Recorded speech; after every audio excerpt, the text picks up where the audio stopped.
की बर्बर नीतियों में मानवता का पथ ओझल हो रहा था। हिंद को आवश्यकता थी एक दिव्य प्रकाश की जो उस पथ को प्रदर्शित करे। लोगों को एक गुरु की जरूरत थी।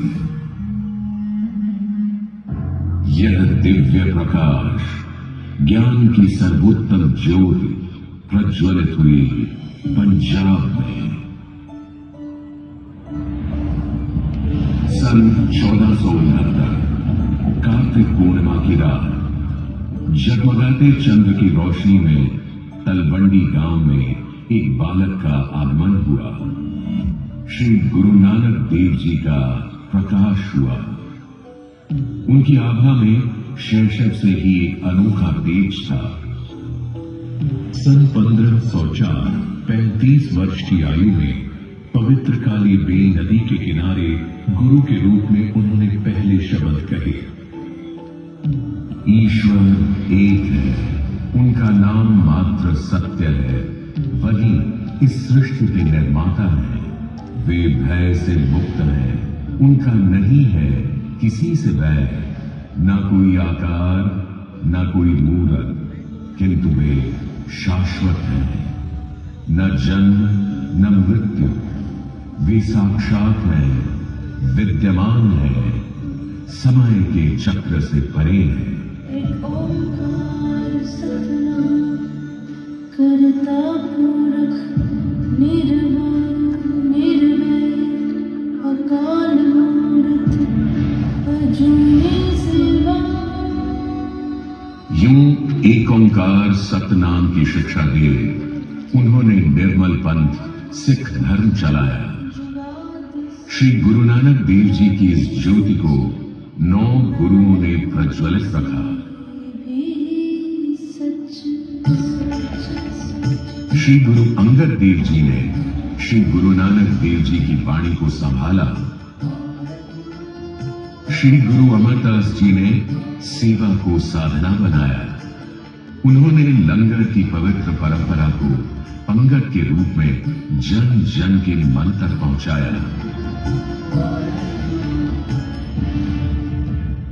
श्री गुरु रामदास जी के हाथों ने रामदासपुर की नींव रखी, जो आगे अमृतसर बना।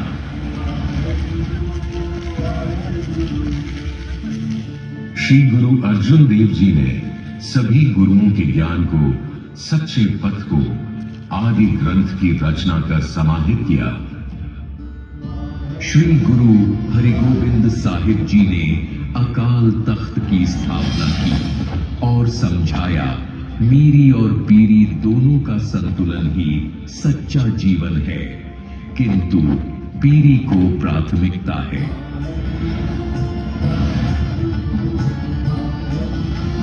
श्री गुरु हरि राय जी और श्री गुरु हरि कृष्ण जी ने करुणा, दया और सेवा को धर्म का आधार बनाया।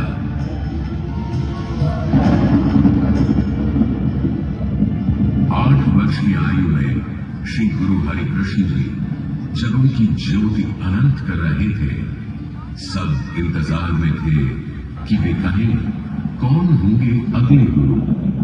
गुरु जी ने केवल 2 शब्द कहे, बाबा बकाला। ज्ञान की ज्योति जो वर्षों से प्रज्वलित थी, उसके अगले गुरु कौन होंगे, इस सत्य पर ही अंधेरे के बादल थे।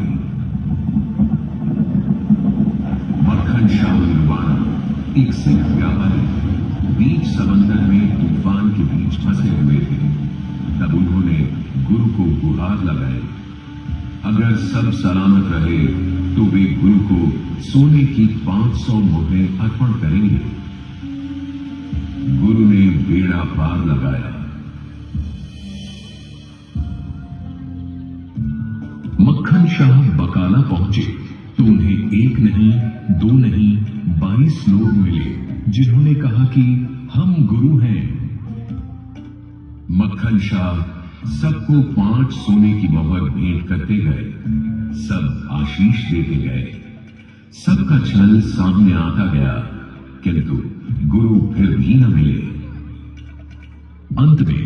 वे श्री गुरु हरिगोविंद साहिब जी के पुत्र तेग बहादुर जी के पास पहुंचे। मक्खन शाह ने 5 सोने की मोहर भेंट की। गुरु जी ने कहा, गुरु को सिक्कों का कोई मोल नहीं है, किंतु वचन तुमने 500 सोने की मोहर का किया था, और सच्चा सिख अपना वचन निभाता है। यह बात सुनते ही मक्खन शाह खुशी से झूम उठे, दौड़े और सबको कहा, गुरु लादो रे, गुरु लादो रे। 9वें गुरु जी मिले श्री गुरु तेग बहादुर जी, जिन्होंने मानवता और शहीदी की बेजोड़ मिसाल कायम की।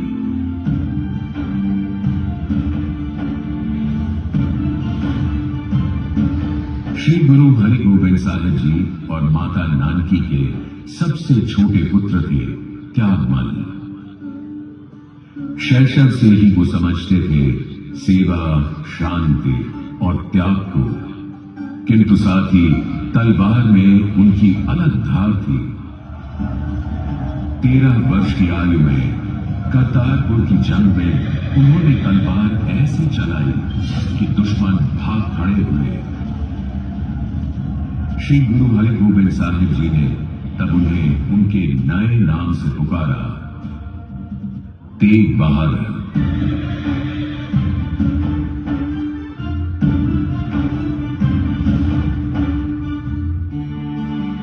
तेग बहादुर जी पिता की सेवा में, लोगों की सेवा में बकाला में व्यस्त रहे।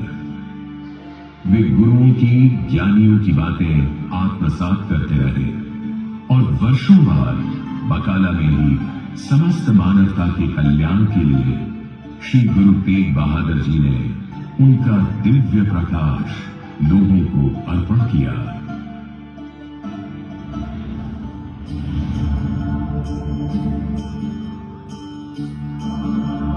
उनके ज्ञान को, धर्म के संदेश को, करुणा के मर्म को सब तक पहुंचाने वे यात्रा करते रहे, उत्तर से पूर्व की ओर।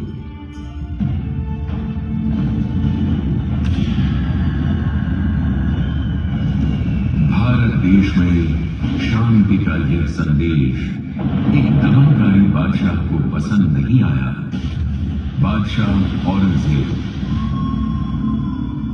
जिसे सहिष्णुता, संप्रभुता और धार्मिक स्वतंत्रता स्वीकार नहीं थे,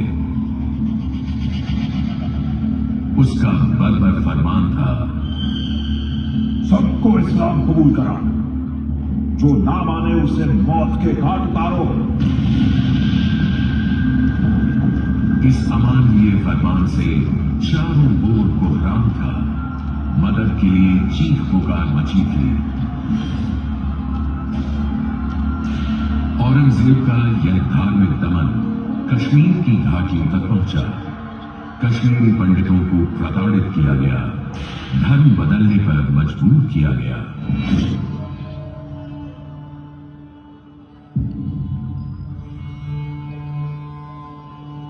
अपने जीवन की रक्षा के लिए आस्था को संरक्षित करने कश्मीरी पंडित श्री गुरु तेग बहादुर जी के समक्ष आनंदपुर पहुंचे।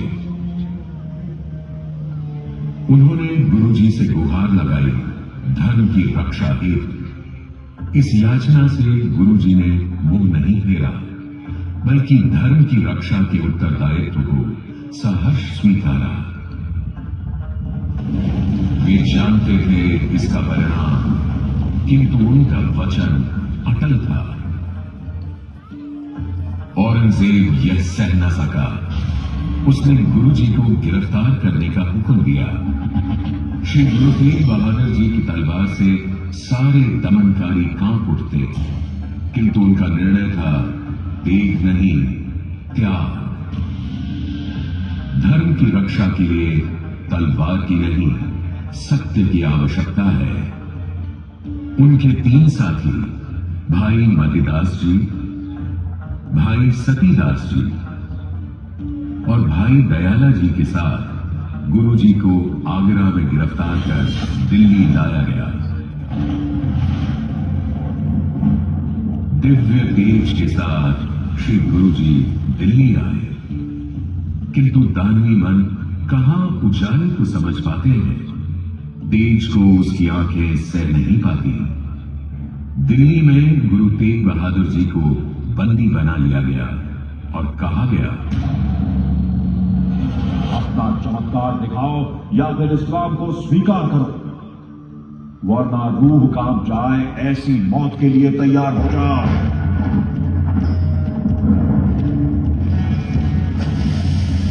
गुरुजी अडोल रहे।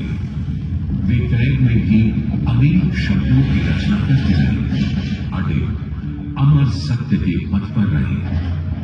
औरंगजेब की यातना उन्हें झुका नहीं पाई। गुरुजी को यातना देने हेतु उसने बर्बरता की सारी सीमाएं लांघ दी। 11 नवंबर 1675 हजारों लोगों से भरे हुए चांदनी चौक में मुगल सल्तनत ने जघन्य कृत्य किया। भाई मतीदास जी को सबके सामने लाया गया। उन्हें इस्लाम कबूल करने के लिए विवश किया गया, किंतु वे स्थिर रहे। लकड़ी से बांधकर, आरे से चीरकर उनके शरीर के 2 टुकड़े कर दिए गए। शहीदी के समय भी वे अडोल अपने मन में जपजी वाणी का पाठ करते रहे।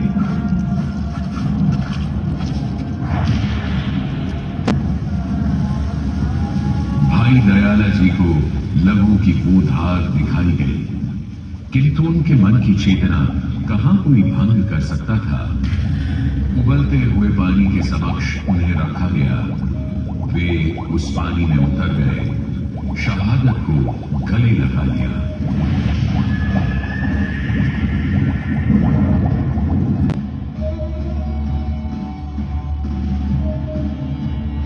भाई सतीदास जी को रुई में लपेटकर आग लगा दी गई, किंतु वे स्थिर रहे।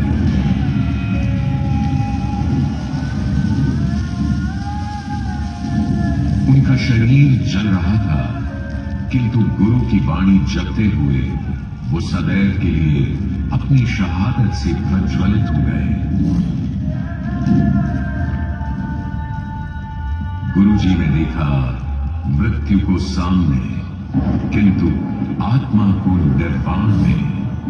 बेखौफ अडोल रहे, पक्के निश्चय के साथ।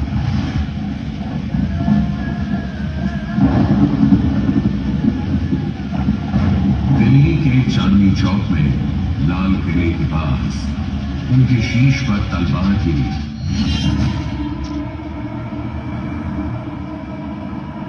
किंतु उनका सत्य कोई झुका नहीं पाया।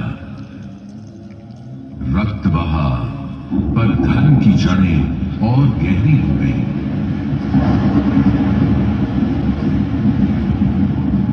श्री गुरु तेग बहादुर जी ने सहज भाव से शहादत स्वीकार की। उनकी शहीदी के स्थल पर आज स्थित है गुरुद्वारा शीशगंज साहिब, और जहां उनका पवित्र शरीर अग्नि की ज्योति में दीप्तिमान हुआ, वहां स्थित है गुरुद्वारा रकाबगंज साहिब, और उनके पावन शीश को अग्नि भेंट किया गया आनंदपुर के शीशगंज साहिब गुरुद्वारा में। तिलक जनेऊ कभी उन्होंने धारण नहीं किया था, किंतु तिलक और जनेऊ की रक्षा के लिए उन्होंने शहादत दी। धर्म हेत साका जिनकिया, शीश दिया पर सिर रू न दिया।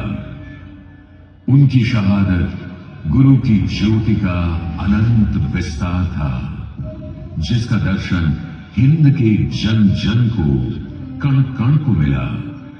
वो ज्योति अब केवल ज्योति नहीं, वो अब थी हिंद की चादर। धन्य श्री गुरु तेग बहादुर जी।